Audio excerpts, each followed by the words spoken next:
Hey guys, hope you're all doing well. I've got a pretty interesting video today. I'm actually going on a solo four-wheel drive adventure.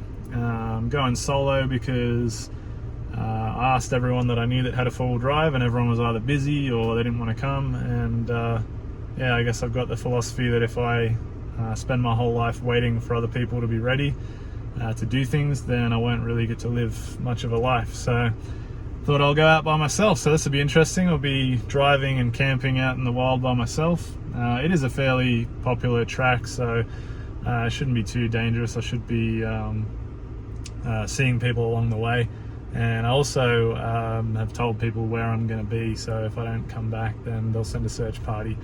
And where I'm going is it's one of the really popular spots near Sydney. It's actually it's out of this book. I'll show you. It's called Four-Wheel Drive Treks Close to Sydney. It's by Craig Lewis and Kathy Savage. And if you're a four-wheel driver in Australia, especially in Sydney, you've probably heard of this book because it's probably the most popular four-wheel drive adventure book around, from what I've heard. And the trek that I'm doing is called Touring The Turon, and you're pretty much following the Turon River. So I've just gone through Sunny Corner village now, and I've zeroed my trip meter, and I'm going to go all the way through to I think it finishes in Sofala. So yeah, I'm going to camp the night as well, which will be interesting, camping by myself out in the bush. But I'm well prepared. I've got plenty of provisions and stuff, and yeah, I'm going to bring you guys along for the journey. Hopefully the sound is alright in this video. I forgot to bring my microphone, and I'm filming on my new iPhone, so it's kind of a mystery to me what the sound's going to end up being like. This is the map of where I'm going. So right now we're down here in Sunny Corner, and yeah, I can't remember how long the trip is. I think it's something like 60 kilometers, 66.7 it says. But yeah, we follow all the way up through here and end up in Sofala. There is an alternate route you can do that goes to Capertee. I haven't actually decided which way I'm going to go yet. I'll just figure it out as I go along. Yeah, should be good.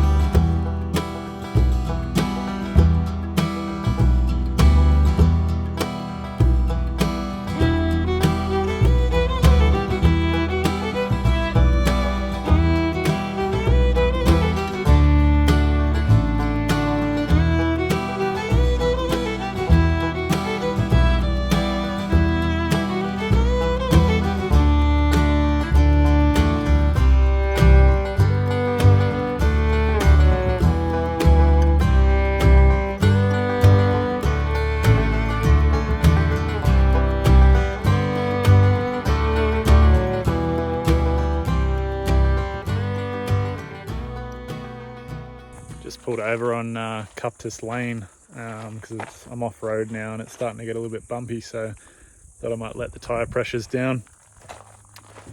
Tyre gauge out from the back. This is the setup that we're working with at the moment. This is all the stuff I've got in the back. I've got plenty of toilet paper. I bought that from the service station. Unfortunately, that was the smallest pack they had, so better that than not having any. So this is the little tyre deflator I've got. That's just my drawer with all my tools in it. Just let the tyres down probably to 25 PSI. I just find it makes it a lot more comfortable driving off-road. It also gives you a bit more traction. It seems to take out, it acts like a suspension for a lot of like the little bumps, the gravel and little rocks and stuff. So yeah, I'll start deflating those now and we'll get back on the road.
pulled over on the side of the track to have a look at this lookout. So apparently behind me is supposed to be Bathurst, and I've actually been on this track a long time ago in a different four-wheel drive, and I realized that coming in here, but I've come in the opposite way. So last time I would have been exiting the way that I came in, and I'm pretty sure I've camped very near here. I'm actually trying to find the campsite because it was really similar to this lookout, and it had the same view of Bathurst, except there's a few more trees.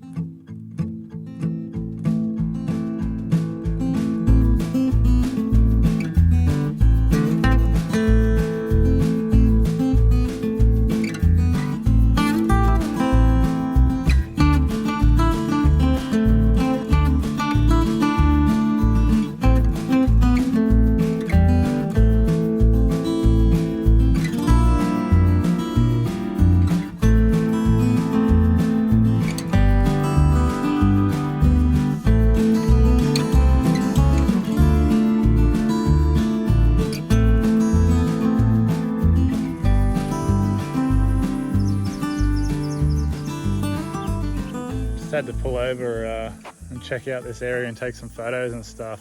Hopefully the wind isn't ruining the sound too much, because this place is beautiful. I've got the car park behind me, as you can see, but there's there's a lot of fire damage here, but it looks like all the new life, all the new growth is starting to come back. And being springtime, there's just these flowers like everywhere, and they're just I'm sure they're just weeds, but they look beautiful. You got these yellow ones, and then there's all these purple ones you can see up in the hill there. It's awesome. And there's butterflies like all over the place. I don't know if the camera will really do it justice. You might be able to see them flying around. Yeah, definitely a good way to spend a weekend. I just thought I'd stop here and take it in a little bit. Behind me we've got the Turon River. So we're going to be following that for a while now, doing a couple of little river crossings. I might stop at one of the crossings and have something to eat, have some lunch, before we head on and find somewhere to camp tonight.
So I've been driving pretty much all day now. It's about 5 o'clock in the afternoon, and ended up getting all the way to Sofala, like a historic gold mining town.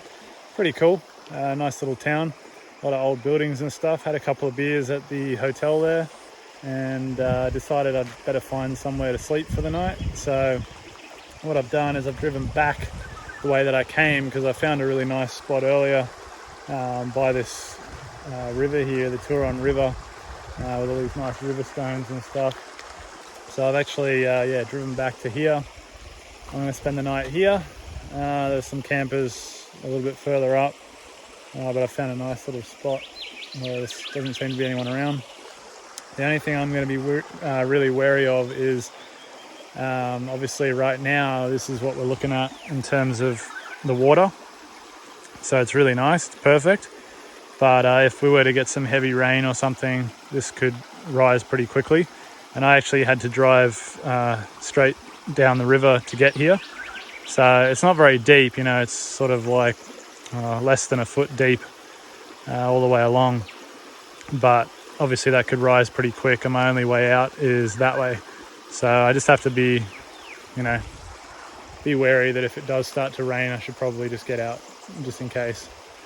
Other than that, it's amazing, absolutely beautiful, really nice spot. Hopefully you guys can hear all the birds and stuff and the water.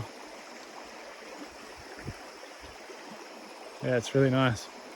We got the sun looking like it's about to go down over that hill over there. We've still got a bit of light though. Shouldn't get dark until nearly 8 o'clock. So I might make some food and just relax a little bit. Been driving quite a lot today, so yeah, do that and then we'll go for some more adventures tomorrow.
Turns out quite a lot can change in an hour, and the weather that was pristine, it now looks like there's a storm on the horizon. I'm starting to hear some thunder, so I have made the decision not to camp in the riverbed. I'm going to just go and find some higher ground somewhere and just set up a simple camp.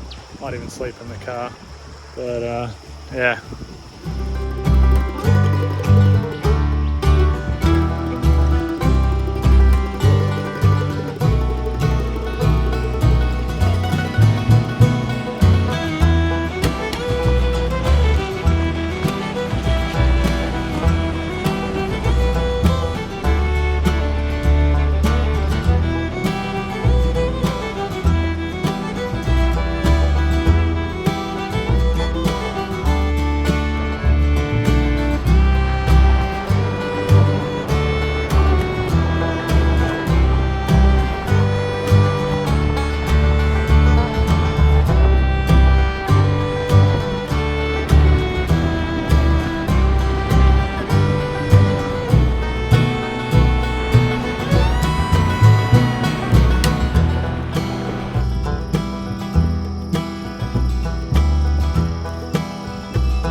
I ended up finding a spot to camp last night, still by the river, just a bit further up, and I felt a bit more comfortable here because it's easier escape if it did flood. As it happened, the storm ended up sort of passing over. I could see lightning over the ridge in the distance, but it didn't actually rain here, so that was good.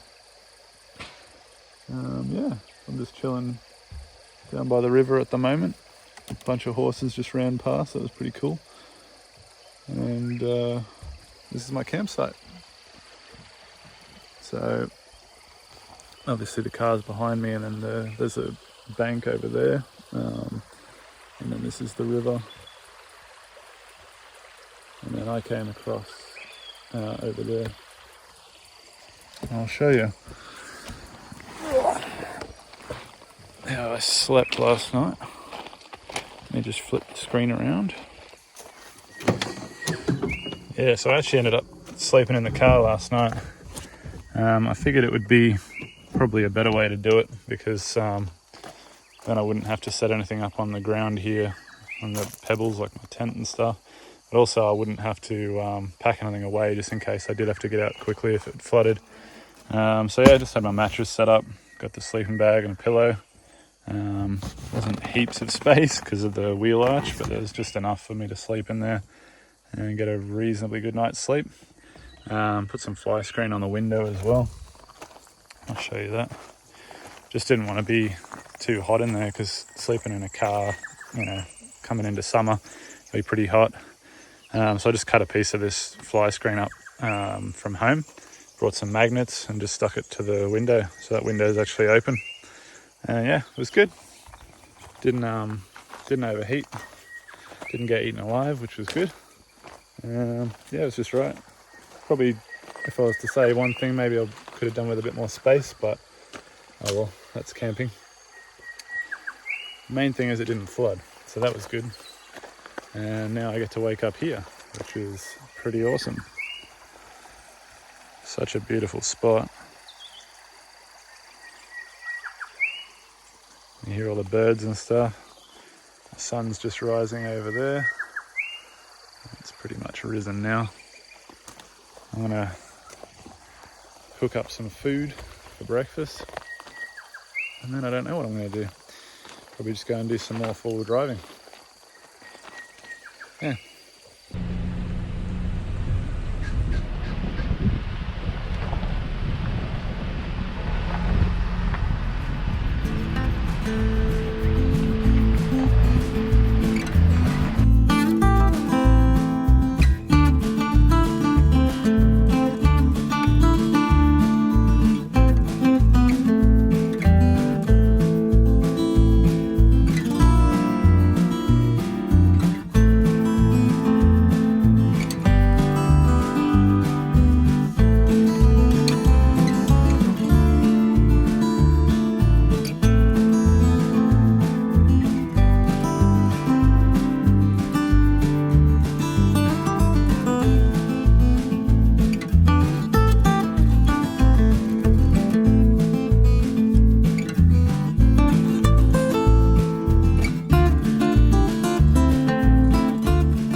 Well, that's the end of the dirt road, and pretty much the end of the video. I'm about to go on the highway, so I'm going to air out my tires, and that'll be it.